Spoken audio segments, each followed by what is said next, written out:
no Evangelho de Jesus, segundo escreveu o nosso querido irmão Mateus. Aí você localizando, você, por favor, acha o capítulo 14. Aí você achou o capítulo 14, você acha para mim o versículo de número 22. Mateus, capítulo 14, versículo de número 22.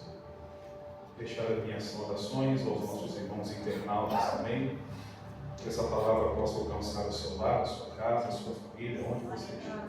Amém.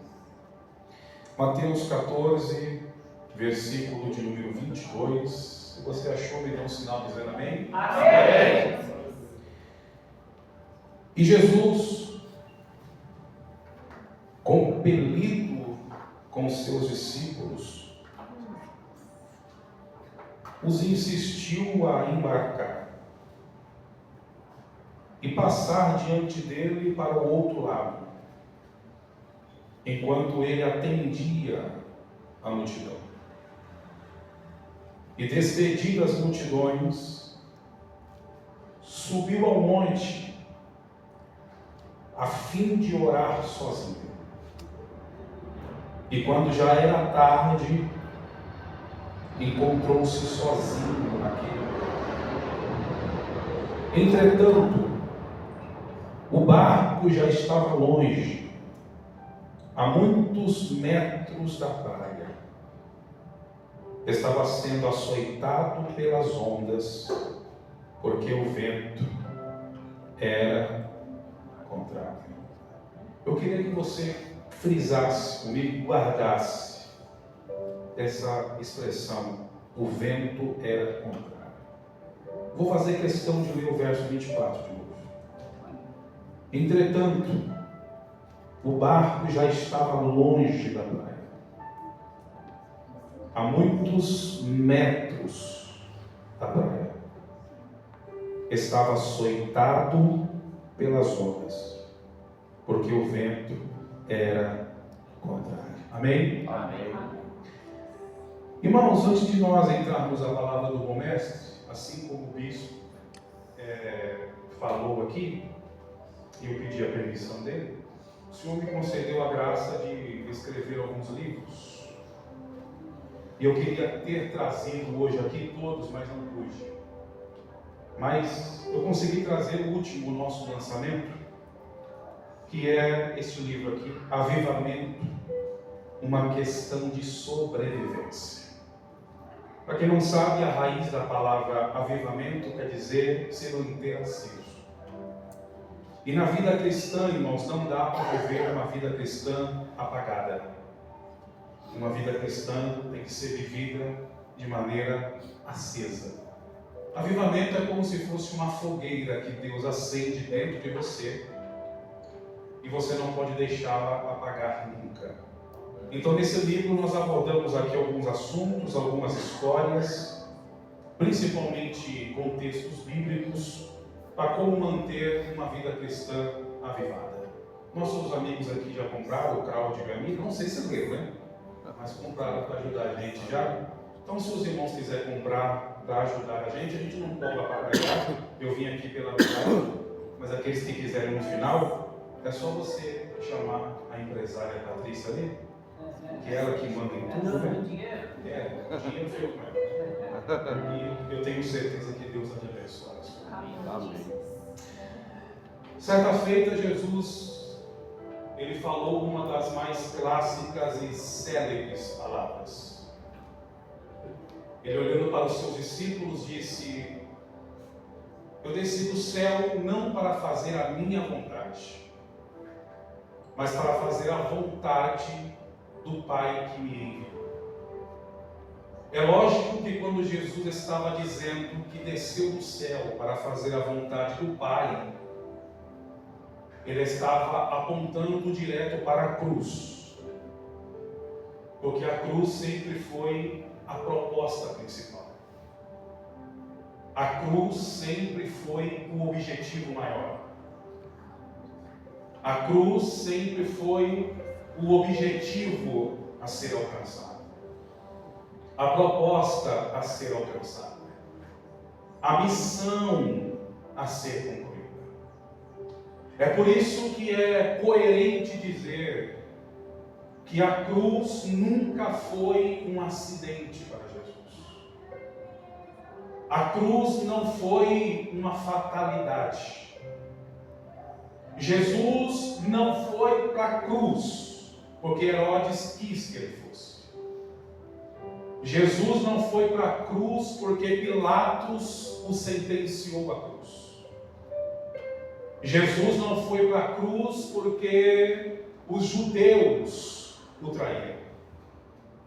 Jesus não foi para a cruz porque Judas o vendeu. Jesus foi para a cruz porque era uma agenda de Deus. Ele tinha que ir para a cruz. A cruz sempre foi o propósito primordial para Cristo. E se a cruz não tivesse existido, eu tenho certeza, nenhum de nós estaríamos aqui nesta manhã de hoje.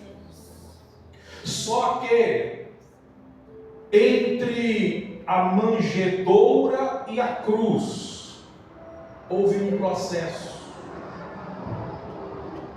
Jesus passou por aquilo que nós chamamos de processo. Jesus, ele teve que caminhar por um caminho a qual todos nós o conhecemos muito bem. Porque quase todos nós estamos destinados a trilhar pelo mesmo caminho, a caminhar pela mesma vereda. Entre a manjedoura e a cruz, Jesus teve que passar pelo caminho chamado ministério. O ministério foi o laboratório que preparou Jesus para a cruz. A chamada, o exercício da vocação, foi aquilo que preparou Jesus para suportar a afronta, a dor que a cruz iria causar. E durante o exercício ministerial de Jesus, ainda que curto, que durou 3 anos e meio, mas nunca houve homem nessa terra, irmãos, que tivesse ou que teve um ministério tão extraordinário como o de Jesus. Suas mensagens inesquecíveis, seus ensinamentos alvissareiros, seu ministério de milagre extraordinário. Não teve, não tem e nunca haverá um homem que teve um ministério como Jesus teve. E durante o exercício ministerial de Jesus, ele não fugiu da realidade. Qual a realidade? Que ministério não é apenas transitar pelos lados altos. Ministério também tem os seus dias baixos. Ministério também tem os seus dias nublados. Ministério também tem os seus dias que tudo parece que naquele dia vai dar errado. O texto que nós lemos, Jesus acordou como um dia qualquer. E de repente chega a ele uma trágica notícia. Não é uma notícia qualquer. É uma trágica notícia. De que o seu primo João Batista tinha perecido pela espada de Herodes. Tinha sido morto. Conseguiram calar João Batista. Conseguiram silenciar a voz daquele que clamava no deserto. Jesus recebe essa notícia. E o texto, a partir do capítulo 14, verso 1, é claro. Que Jesus ele procura um lugar ermo, um lugar deserto, um lugar solitário. E o texto diz que ele vai estar sozinho. A gente pode entender isso daqui, que ele foi procurar um lugar deserto, particular, para poder orar. É válido também. É legal. Só que se eu entender apenas desse modo, eu vou estar espiritualizando algo que não é espiritual. Jesus não procurou um lugar isolado apenas para orar. Jesus sentiu um baque, irmãos. Eu estou falando aqui de um Jesus que era Deus, mas que era homem também. Amém. Jesus, ele sentiu a perca do seu primo, irmãos. Era um profeta. Era um homem que antes de Jesus chegar, era a principal figura religiosa daqueles dias. Era um homem que era respeitado em todas as vertentes das religiões daqueles dias. Seja saduceu, zelote, fariseu, todo mundo respeitava aquela voz, a voz de João Batista. E quando ele fica sabendo que o seu primo morreu de maneira tão cruel, ele vai procurar um lugar isolado. Para quê? Para poder viver de maneira mais humana, para viver de maneira mais íntima o seu luto. Porque todos nós temos o direito de chorar pelos nossos mortos.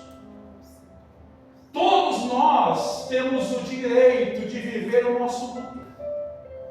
Ninguém tira de você esse direito, nem Deus. Todo mundo tem o direito de chorar por suas percas. Todo mundo tem o direito de vivenciar o seu luto. Uns vão viver de maneira mais forte. Outros vão padecer um pouquinho mais. O luto vai ser mais prolongado. O período da cicatrização vai ser mais lenta. Mas todo mundo tem o direito de viver o seu luto. E com Jesus não foi diferente. Jesus se isolou. Jesus se resguardou por um momento. Jesus foi viver o seu luto particular. Só que tem um problema, irmãos. O povo queria tanto estar perto dele, que o povo foi procurá-lo em Cafarnaum e não achou. Partiram para Betsaida e não achou. Foram para Gerizim e não acharam Jesus. Ficaram sabendo que ele estava do outro lado. E a multidão foi aonde ele estava. E quando eles encontram Jesus, eles estavam sedentos. Eles estavam famintos. Boa parte estava ali porque queria o pão e o peixe? Sim. Boa parte estava ali não por aquilo que ele era, mas por aquilo que ele poderia dar? Sim. Mas mesmo assim era gente. Mas mesmo assim era ser humanos, era pessoas. E Jesus, irmãos, é apaixonado por esse negócio. Jesus é apaixonado por gente. Jesus, ele é apaixonado por pessoas. Independente se são coléricos, fleumáticos, neuróticos, atribulados, perturbados, endemoniados, mas Jesus ama a gente. Jesus ama esse negócio chamado ser humano. E quando Jesus vê aquela multidão faminta e sedenta por alguma coisa física, carnal, espiritual ou material, a Bíblia diz, não é eu, a Bíblia diz, que Jesus ele deixa o seu luto de lado e volta a sua atenção para aquela multidão e vai atendê-los, socorrê-los e ajudá-los. Sabe quando você pega um texto da Bíblia e Deus ele desperta em você algo que você leu tantas vezes, mas não entendeu? Quando eu li isso daqui, irmãos, o Espírito Santo, ele iluminou uma lâmpada na minha alma. O Espírito Santo fez arder um negócio no meu coração. E quando eu li esse texto, eu consegui pela primeira vez entender o que é ministério, irmãos. Eu consegui entender o que é chamada. Chamada é isso aqui, irmãos. O que, pastor? É você entender que nunca a sua dor será maior do que a sua chamada. No ministério, nunca a sua dor deverá gritar mais alto do que a sua chamada. No ministério, os seus traumas, as suas dores, os seus hematomas, as suas feridas, não devem ser mais importantes do que aquilo que Deus confiou a você. Oh, aleluia! É por isso que eu te digo com todo respeito, que ministério não é para qualquer um. É por isso que chamada não é para qualquer um. É por isso que vocação não pode ser para qualquer um. Ministério, irmãos, não é esse oba-oba todo que estão pensando que é.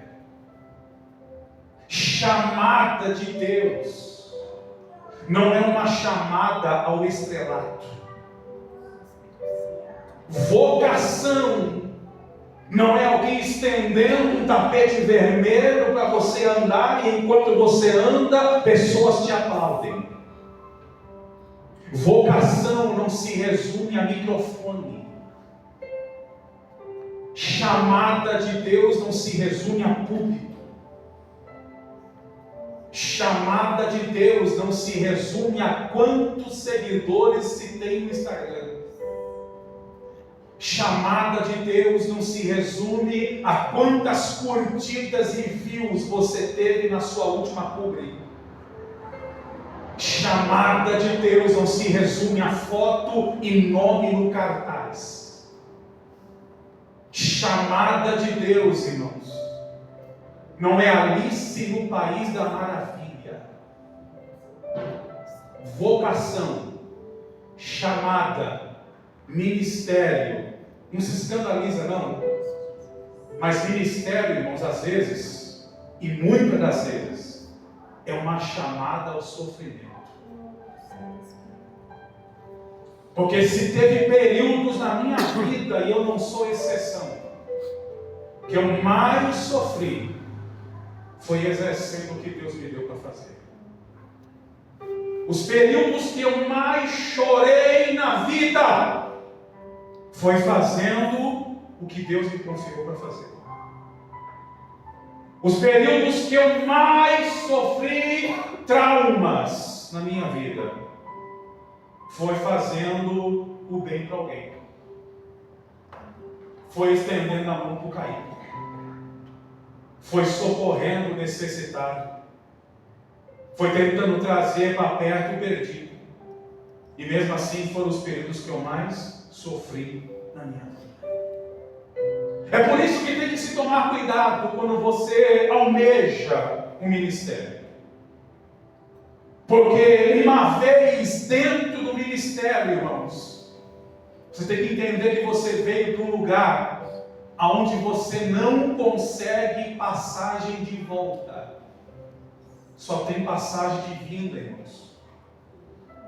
Porque no ministério, Jesus disse que aquele que põe a mão no arado e olha para trás não é digno. Uma vez que você aceitou a proposta, uma vez que você aceitou o desafio, uma vez que você entendeu que você é um eleito, um escolhido, que a bênção de Deus está sobre a sua vida, não tem como voltar mais. Ministério é isso, irmãos. Jesus, ele abriu mão da dor, para quê? Para atender, para servir, para ajudar. Ministério é isso, irmãos. Não é pegar o microfone todo serelepe, todo culto, dando risada, não, irmãos. Vai ter dia que vai estar cantando, mas sangrando por dentro. Vai ter dia que vai estar pregando, mas uma guerra aqui dentro sendo travada de você. É por isso, irmãos, que ministério não é para meninos. Ministério não é para gente juvenil. Ministério não é para quem quer, não é para quem gosta. Não é para quem acha legal. Ministério é para quem Deus escolhe. Aleluia. Porque Deus não erra na escolha. É verdade. Se foi homem que escolheu, se a sua chamada, se o seu ministério, se aquilo que você exerce dentro de uma igreja partiu única e exclusivamente de homens, você vai parar. Você vai desistir, porque o baque vai vir e você não vai aguentar. Mas se a sua chamada partiu do alto, partiu do céu, partir daquele que ainda que além de chama, sustenta e ajuda, é só uma fase, vai passar e você vai cantar do outro lado. Glória a Deus!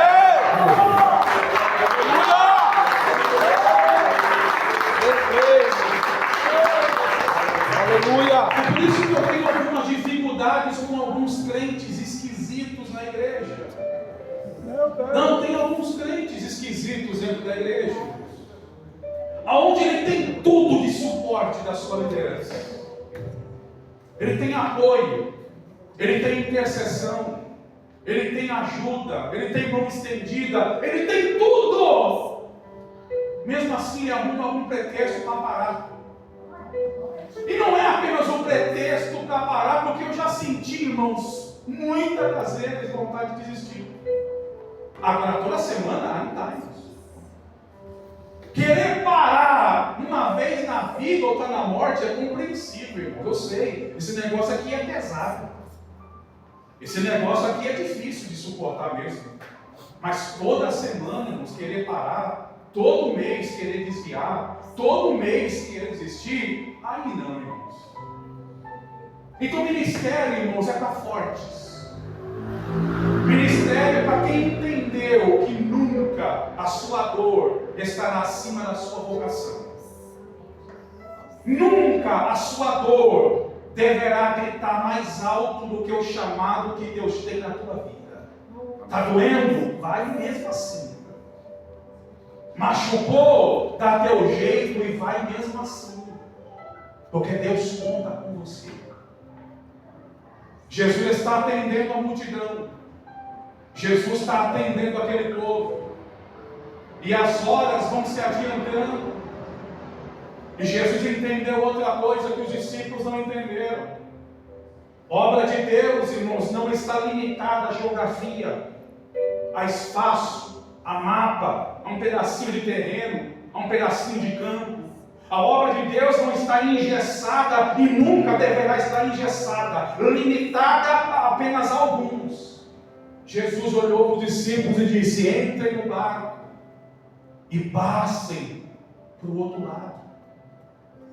Porque eu desse lado aqui já sou o suficiente para eles.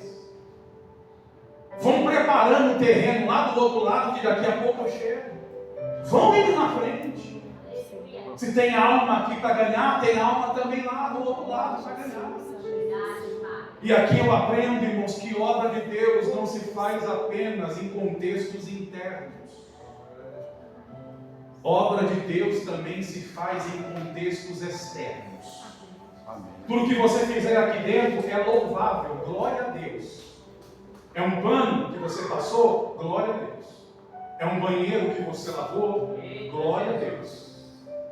É um ambiente bonito e cheiroso que você deixou para que todos chegassem no culto e encontrassem ele assim, glória a Deus. É o cantar aqui, é o tocar aqui, é o pregar aqui, glória a Deus. Mas por favor, não se limite só aqui dentro. O que você puder fazer do lado de fora, faça também. Amém. O que você puder contribuir para o avanço do Evangelho lá fora, se envolva também. Aleluia. Faça igual Josué. Deus olhou para Josué depois da morte de Moisés e disse: Josué, atravessa esse Jordão, tu e todo esse povo aí. Sabe o que Deus falou? Josué, você vai atravessar o Jordão, mas pelo amor do meu nome, leve o maior número de gente que você puder. Evangelho é assim, irmãos. O céu é bom? Sim ou não? Sim. Servir a Deus é bom demais? Sim. Então, por favor, ajude outros a chegar aqui também. Amém. Se o céu é bom, ajude a levar o maior número possível de almas também para lá. Aleluia. É por isso que é tempo da igreja sair do ar-condicionado. É tempo da igreja sair dos bancos estofados. É tempo da igreja sair do comodismo e do modismo e avançar e ganhar ruas, becos, atalhos e balados e ganhar para Cristo o maior número possível de almas para Deus. Glória. Aleluia. Não falo isso para dar show de espiritualidade e dizer que eu sou o cara das missões. Não falo isso por exibicionismo, mas eu deixei a minha vida na cidade, irmãos, para cuidar de meia dúzia de matuto no interior. Eu sou escritor, eu sou palestrante, eu sou pregador. Tem dias na cidade que eu pregava 3 vezes por dia. Eu tinha minha faculdade, que eu dava aula teológica, e eu larguei tudo isso para atender o chamado de uma voz que bradou aqui dentro e disse: larga tudo e vai para o mato, porque tem meia dúzia de almas lá que eu ganho, que eu quero ganhar e fazer uma grande obra lá. Ô irmão, você não imagina a casa que eu fui morar. Eu fui morar numa casa que não tinha água. Eu fui morar numa casa que não tinha luz, o pastor Cláudio foi lá. Eu fui morar numa casa que chovia mais dentro do que fora. Eu olhei para a cara dela, ela olhou para a minha cara e falei: o que a gente veio fazer aqui? Porque a obra missionária é assim, irmãos. Ganhar uma alma para Cristo às vezes custa muito caro. Mas se eu não puder fazer por elas, irmãos, a pergunta é: quem vai fazer? Acho que toda pergunta que o crente deveria fazer, sabe qual é? Se não for eu, quem vai fazer? Se pergunte. Acorde um dia, olhe para o espelho e se pergunte a você mesmo: se não for eu fazer, quem vai? Se não for hoje, será quando? Se não for ele, será quem?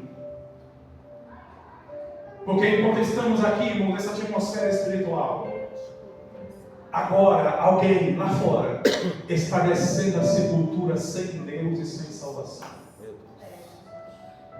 Que dia é hoje? 23 de agosto. Já estamos quase no final do segundo semestre do ano. Perguntinha que vai chatear alguns, mas eu vou fazer. Já estamos em agosto, chegando em setembro. Quantas almas você ganhou para Jesus até agora? Quantas pessoas você trouxe para a igreja? Quem você evangelizou no seu trabalho? Para quem você pregou no seu curso, na sua faculdade, na sua escola? Isso aqui é preocupante, irmãos. Isso aqui é preocupante.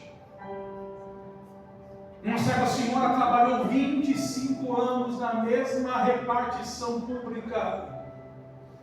25 anos que teve dias que ela chegou chorando, quebrada. 25 anos que ela usou droga, ela fumou, ela bebeu, ela prostituiu. 25 anos que teve dia que ela entrou e saiu quebrada da mesma empresa, mas teve um dia que ela aceitou Jesus. Ela encontrou a Cristo. E na alegria do primeiro amor, um dia ela entrou no serviço cantando um louvor alegre, feliz, porque o Espírito Santo tomou de assalto o coração dela. E ela sentou na mesa, cantando feliz. Na mesa do lado, alguém colocou a cabeça e disse: eu conheço essa música, eu conheço esse louvor. Todo domingo nós canta ele na igreja. Ela levantou, olhou e disse: você é crente? Sou. Trabalhamos há 25 anos. E você é crente? Eu não sabia. E há 25 anos você nunca falou desse Jesus para mim? Isso é preocupante, porque acontece na nossa vida, irmãos. Temos um vizinho que damos bom dia, falamos do Corinthians, do Palmeiras, do Lula, do Bolsonaro, da esquerda, falamos de tudo, mas nunca falamos de Jesus para ele. Trabalhamos com um colega de empresa que a gente joga dominó no almoço, baralho, fala de futebol, de tudo, só não falamos da Bíblia, só não falamos da cruz. Somos a pior geração evangelística da história, meu irmão. Estamos preocupados a ganhar tudo: dinheiro, fama, estereótipo, visualizações, ou não estamos dispostos a ganhar almas. Entre no barco e passe para o outro lado. E lá vai os discípulos, irmãos. E o texto diz que Jesus esteve ali sozinho. Ministério também é isso. É o quê? É estar rodeado de gente e mesmo assim se sentindo só. Ah, irmãos, você não sabe o que é isso. Todo obreiro tem duas fiéis amigas que o acompanharão até o último dia da sua vida.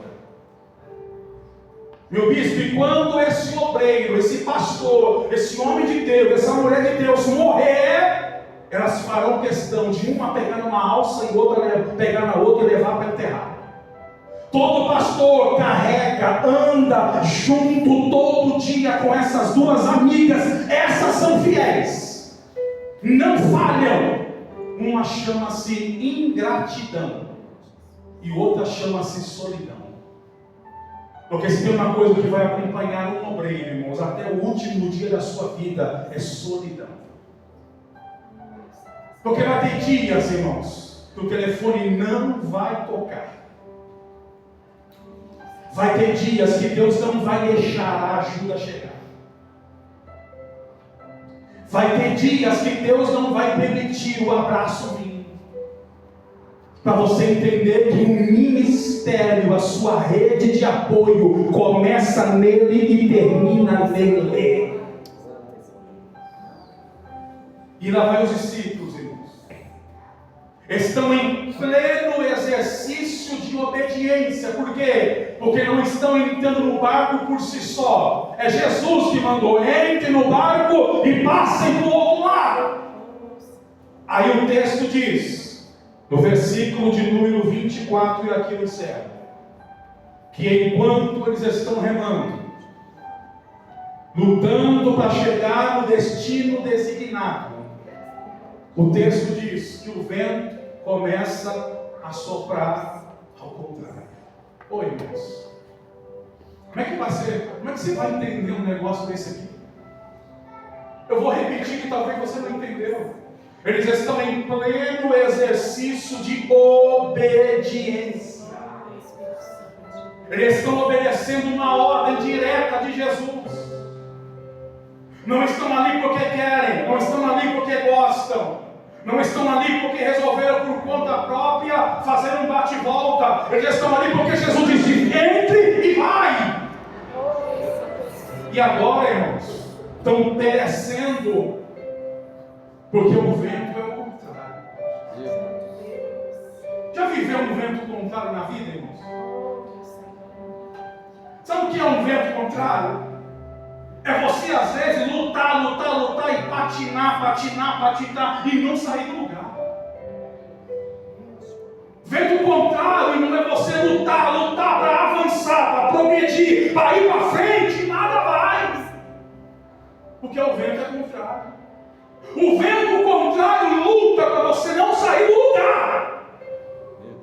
O vento contrário quer que você permaneça estagnado, neutralizado, parado.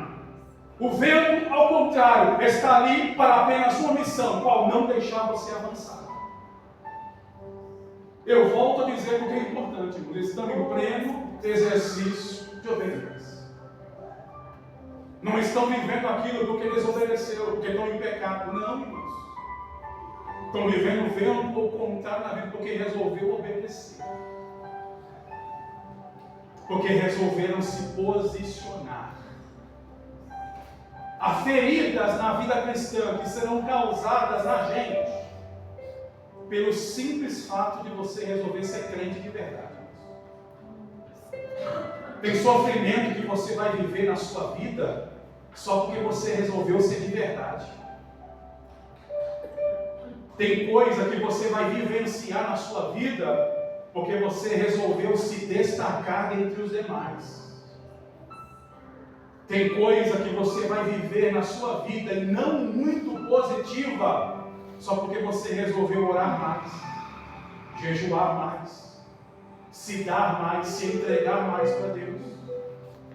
Porque toda vez que você colocar aqui o peito, o desejo e a vontade que você deve fazer alguma coisa mais para Deus, se prepare. O vento vai combater ao contrário. Porém, Bíblia, eu amo ela por quê? Porque a Bíblia explica a Bíblia.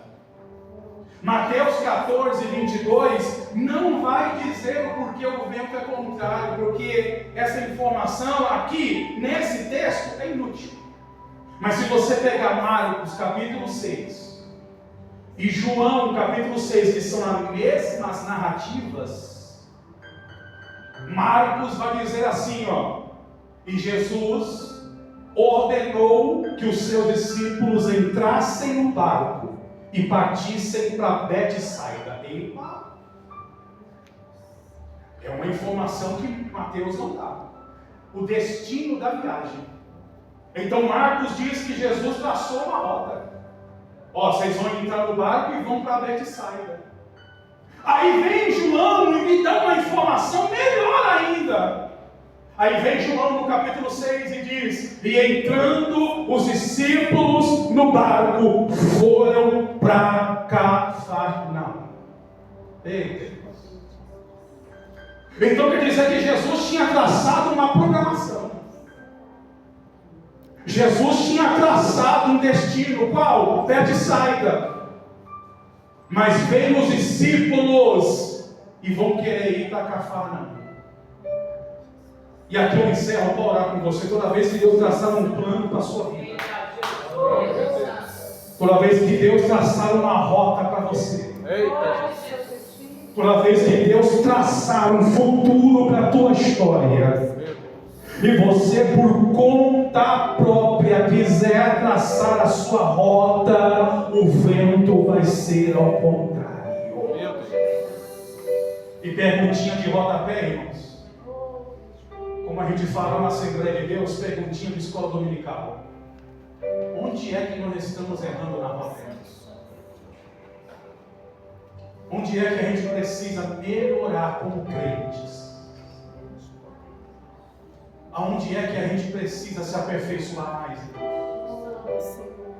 Perguntinha para a gente ir embora mesmo e ficar o domingo todo se perguntando: como é que está a sua rota? Como é que está a rota que Deus traçou para a sua vida? Irmãos, toda vez que Deus traçou um plano para a minha vida, e eu quis por conta própria traçar a minha própria rota, irmãos, foi pegar a prova com a própria mão. Um dia, por causa de uma crise espiritual, eu disse: eu nunca mais prego a palavra. Falei isso numa segunda, numa sexta eu tive um infarto. Caí em cima de um andame de 3 metros de altura, morto no chão. Cheguei na emergência do hospital de Nazaré Paulista com 98 segundos sem batimento cardíaco. O médico olhou para o Patrícia e disse: vamos ter que assinar a certidão de óbito. A senhora vai sair daqui sem o seu esposo hoje. Prepara a família, prepara os filhos. Porque eu quis traçar uma rota, qual não era a rota que Deus tinha traçado para mim. Talvez Deus traçou uma rota para cada um, talvez não, com certeza, para cada um de nós que estamos aqui, Deus traçou uma rota. Deus traçou uma programação. Deus tem um cronograma para cada um de nós, mas a pergunta é: será que a gente continua na rota? Será que eu continuo na programação de Deus? Será que eu permaneço no centro da na vontade do Criador. Pastor, há sinais de quando eu estou me extraviando da rota, com certeza.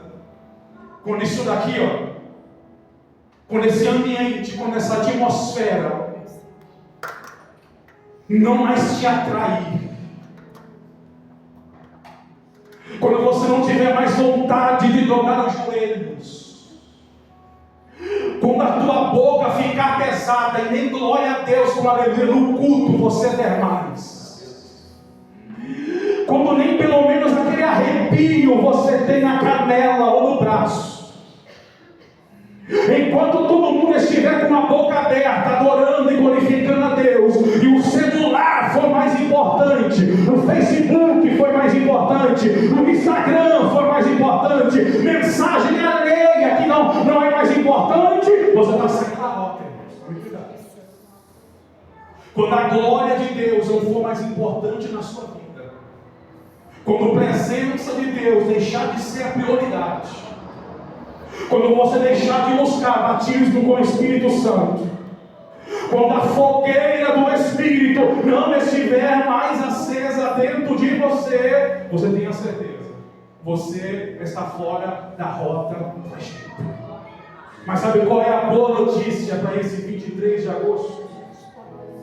É que Deus é o maior interessado em ajustar a nossa rota nessa manhã. Deus quer ajustar a sua rota nessa manhã de hoje. Porque assim diz o Senhor na boca desse pequeno servo nessa manhã de hoje. Eu quero acertar a rota, porque a promessa ainda está de pé.